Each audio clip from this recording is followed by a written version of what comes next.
ابو Lulu Firdous جو ہیں ان کے کردار پہ اگر کوئی روشنی کبھی ڈالیے گا، کیونکہ سنی جو ہے کانسیپٹ ہے اس میں اتنا زیادہ اس کو اتنا مطلب ہائی لائٹ نہیں کیا جاتا، اور بلکہ نیگیٹو اس کو دکھایا جاتا ہے نا، تو لازمی آپ کا بات ہے، میں اس پہ نیگیٹو کانسیپٹ اس دکھائیں کو گے۔ سننا چاہوں گی۔ السلام علیکم، بات کرو بھائی۔ السلام علیکم۔ السلام علیکم، بات کریں۔ جی کیا کہتے ہیں حسن اللہ یاری صاحب، ایک تو میں یہ کہنا چاہوں گی کہ آپ بہت اچھی کوشش کر رہے ہیں، جی تو جی اس کے لیے تو آپ کے لیے بہت ساری دعائیں، جی سر۔ اور نام میرا جو ہے رضا خان ہے، اور جی رضا بھائی، سنی فیملی سے میرا تعلق ہے، لیکن ایک سوال جو کیونکہ بہت ساری چیزیں ہوتی ہیں تو پھر وہ مطلب کہ بہت سارے سوالات بھی اٹھتے ہیں کافی چیزوں سے، تو مطلب آپ کے لیکچر سن کے ان کا جواب تو مل گیا ہے، لیکن ایک سوال تھا جو کہ میں آپ سے پوچھنا چاہ رہی تھی، جس کے لیے میں جی پوچھوں میں آپ سے سوال۔ پوچھیں پوچھیں، جی اچھا، جی یہ پوچھیں۔ کہا جاتا ہے کہ جو فدق جو تھا وہ ہم، حضرت علی رضی اللہ تعالیٰ عنہ، حضرت علی علیہ السلام نے واپس کیوں نہیں لیا؟ یہ ہم، ہماری طرف سے سنی علماء کی طرف سے یہ سوال پوچھا جاتا ہے، لیکن میں یہ پوچھنا چاہ رہی تھی کہ یہ سوال تو اپنی جگہ، لیکن جب حضرت علی علیہ السلام کو جب خلافت ملی ہوگی تو کیونکہ خلفاء کے پاس ہی تھا باغ فدق، تو یہ ان کو نہیں منتقل ہوا ہوگا کیا؟ جی فدق جو تھا خلفاء کے پاس تھا، اور خلفاء نے، عثمان نے اس کو اپنے داماد مروان کو دیا تھا نا۔ جب وہ امیر المومنین علیہ الصلوۃ والسلام خلیفہ بنے تو اس نے، تو اس زمانے میں فدق مروان کے پاس تھا۔ اب سوال یہ ہے کہ انہوں نے واپس کیوں نہیں لیا؟ دیکھیں، اگر ایک شخص اپنا حق واپس نہیں لیتا تو اس کا مطلب یہ نہیں کہ اس کا حق نہیں ہے۔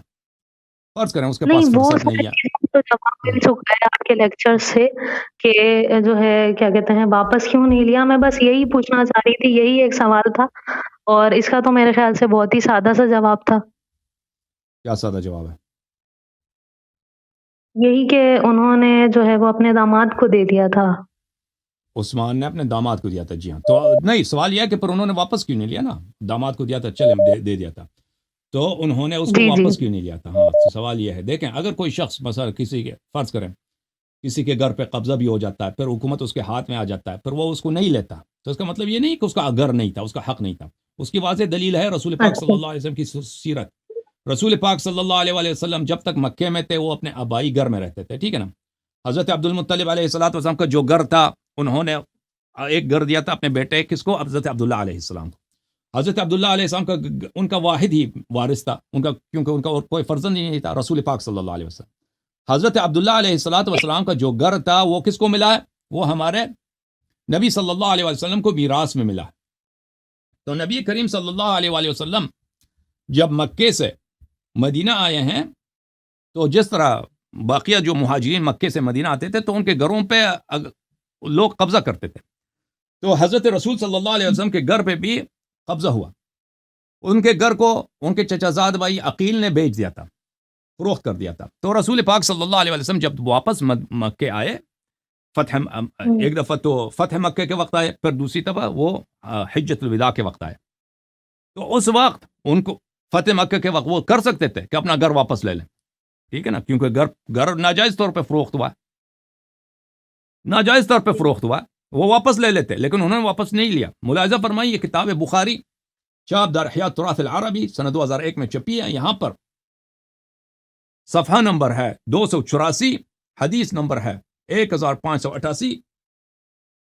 یہاں پر روایت ہے کہ رسول پاک صلی اللہ علیہ وسلم جب مکہ آئے تو اسامہ نے ان سے کہا، یا رسول اللہ این تنزل فی دارک بمکہ، یا رسول اللہ صلی اللہ علیہ وسلم آپ جو ہے نا ہجرت کے بعد مثلا 8 سال کے بعد 7 سال کے بعد واپس مکہ آ رہے ہیں، تو ابھی جب آپ مکے تشریف لا رہے ہیں، آپ کا گھر تو ہے نا، ٹھیک ہے، دوسروں نے قبضہ کیا ہے، آپ ان کو نکال سکتے ہیں، یا آپ اپنے گھر میں نزول فرمائیں گے، اپنے جو مکہ میں آپ کا آبائی گھر ہے؟ رسول پاک صلی اللہ علیہ وسلم نے فرمایا، وَهَلْ تَرَكَ عَقِيلٌ مِّن رِبَاعٍ أَوْ دُورٍ، انہوں نے فرمایا کہ عقیل نے ہمارے لیے کوئی گھر، کوئی جائیداد نہیں چھوڑی ہے، انہوں نے فروخت کر دیا ہے، ٹھیک ہے نا۔ آپ کسی کا بھی جائیداد اس کی اجازت کے بغیر فروخت کر دیں، یہ تو جائز ہے ہی نہیں ہے، یہ تو غصب ہے۔ تو رسول پاک صلی اللہ علیہ وسلم اس وقت کر سکتے تھے کہ اپنا مکان واپس لے لیں، لیکن انہوں نے واپس نہیں لیا. ملاحظہ فرمائیں، یہ کتاب ہے فتح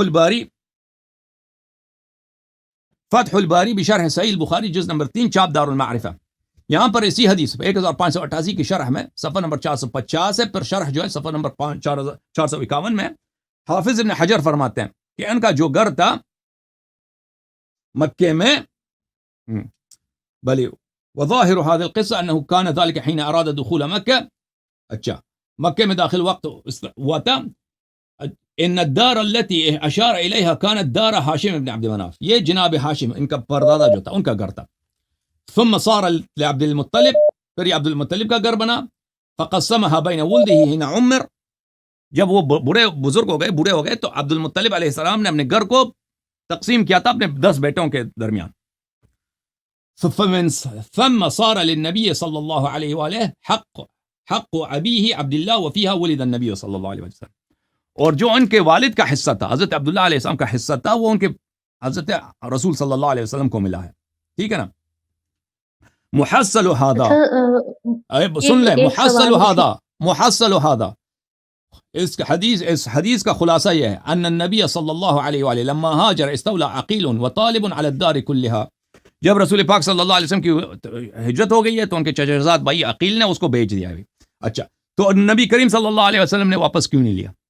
ٹھیک ہے نا؟ اب کوئی کہہ سکتا ہے کہ بھئی ان کا گھر نہیں تھا، پھر ان کا حق ہی نہیں بنتا تھا؟ یہ تو کوئی نہیں کہہ سکتا. ہاں، کوئی نہیں ان کا گھر ہے. ابھی دیکھیں ایک منٹ، ابھی ان کا گھر ہے مکے میں. وہ چاہیں تو واپس لے لیں، واپس نہیں لے رہے، لیکن وہ بھائی وہ نظر انداز کرتے ہیں بھئی اس بات کو. اس کا مقصد یہ نہیں ہے کہ ان کے گھر پہ قبضہ نہیں ہوا. اسی طرح فدق اگر امیر المؤمنین علیہ السلام واپس نہ بھی لیتے ہیں نا، تو اس کا مطلب یہ نہیں ہے کہ ان کے اولاد کا حق نہیں تھا. پھر دوسری بات یہ ہے کہ امیر المؤمنین علیہ الصلوۃ والسلام کے زمانے میں ان کے خلاف جو ہی ان کی بیعت ہو گئی، ان کے خلاف بغاوت ہو گئی ہے بصرے میں.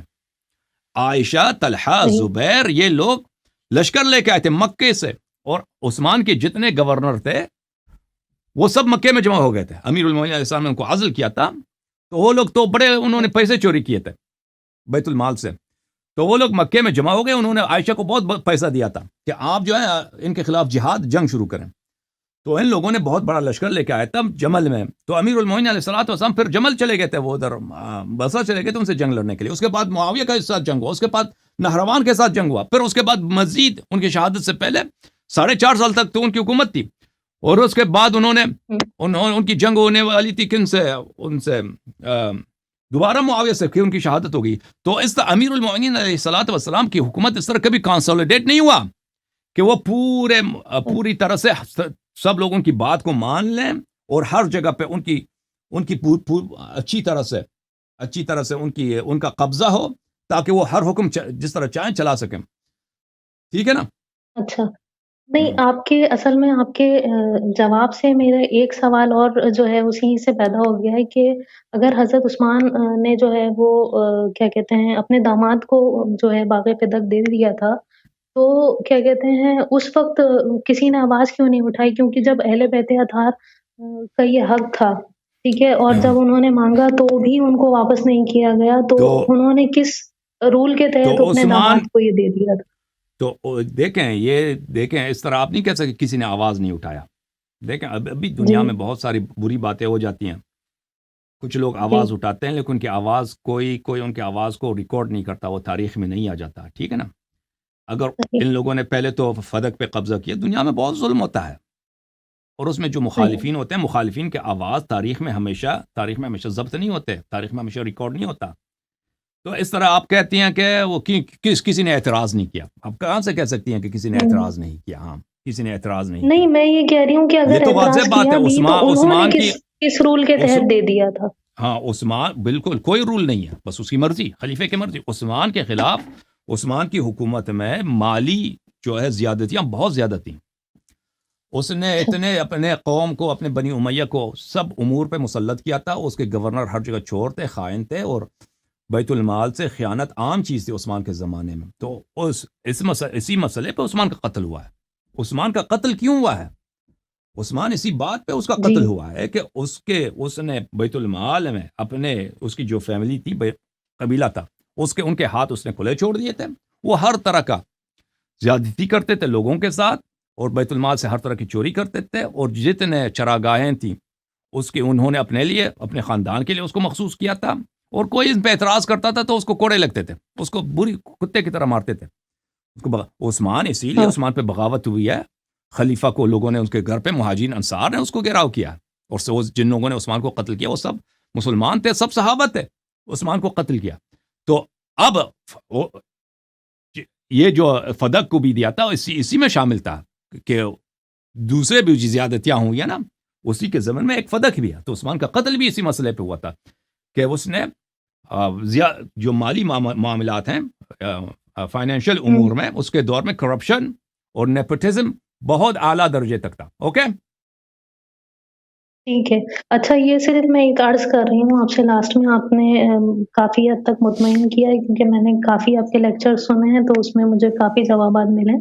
ایک جسٹ یہ عرض ہے کہ یہ آپ جو ہے یہ ابو لولو فیروز جو ہیں ان کے کردار پہ اگر کوئی روشنی کبھی ڈالیے گا, کیونکہ سنی جو ہے کانسیپٹ جو ہے اس میں اتنا زیادہ اس کو اتنا مطلب ہائی لائٹ نہیں کیا جاتا اور بلکہ نیگیٹو اس کو دکھایا جاتا ہے نا, تو آپ کا میں اس پہ کانسیپٹ کو سننا چاہوں گی. تو بلا شک بلا رائب کہ وہ مسلمان تھا اور اس نے ابو عمر کو قتل کیا ہے, اور اس کی اسلام کی بہت ساری دلائل ہیں. پہلی بات یہ ہے کہ مدینے میں اس زمانے میں غیر مسلم کو نہیں آنے دیتے تھے, صرف مسلمان کو آنے کی اجازت ہوتی تھی. پھر اس کی پھر اس کے شہادت کے بعد عمر کے بیٹے, اس کا نام تھا ظاہراً عبد الرحمن ابن عمر تک کچھ اس طرح نام تھا, اس نے اس کی چھوٹی بیٹی کو قتل کیا تھا.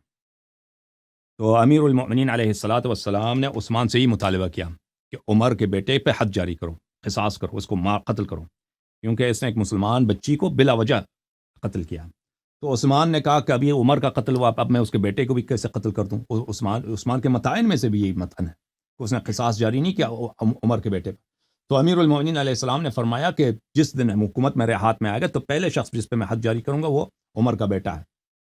تو عمر کا جو ہی امیر المؤمنین علیہ السلام کے بعد, عثمان کے بعد امیر المؤمنین علیہ السلام کے ساتھ بیعت ہوئی ہے, عمر کا بیٹا فوراً فرار ہو گیا, وہاں سے شام معاویہ کے پاس چلا گیا.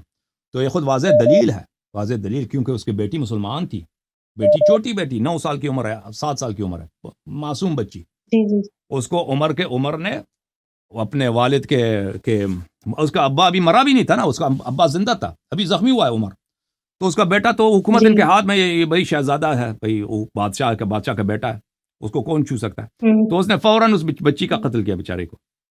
تو اور ایک اور کو بھی قتل کیا تھا, اس کا کیا نام تھا, ایک اور بھی بڑا مومن تھا وہ شخص تھا, وہ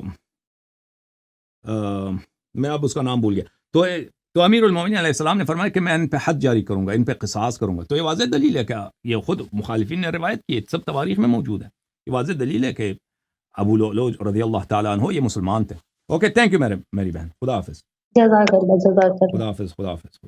ابو لؤلؤ پاشو به کشقت داره, ابو لؤلؤ پاشو به کشقت داره.